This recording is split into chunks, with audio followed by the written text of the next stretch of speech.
Tapos na lahat. Siya si Catherine, dili niya tinuod nga pangalan. Biktima siya sa pagpangilkil sa usa ka empleyado sa RTC sa Dakbayan nga si Marites Pabalate.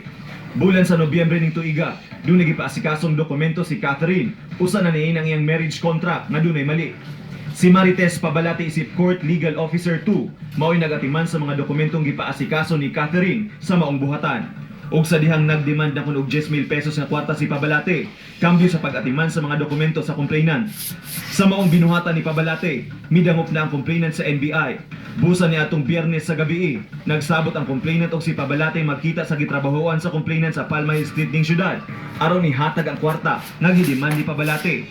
Apan ang niabot, ang ka-live-in partner ni Pabalate nga si Ariel Magale. Pinaagi sa entrapment operation, nadakpan ang gisugo ni Pabalate. Nasayran nga si Magale, positibo sa paggamit og illegal nga droga. Wala mo komisyon na namaliw ko na siya sugod sa kuha ng tao. Allegedly, okay na unta ang iyahang tawagan ni kaso.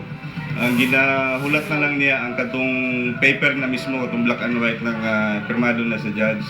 Si Pabalate, gipangita pa karon sa otoridad, samtang ginahikay na karon sa NBI, ang kasong ipasaka sa duruha. Violation against kining sa Republic Act 1319 kay anti-graft sa then basig isabit nila mo as principal by direct operation.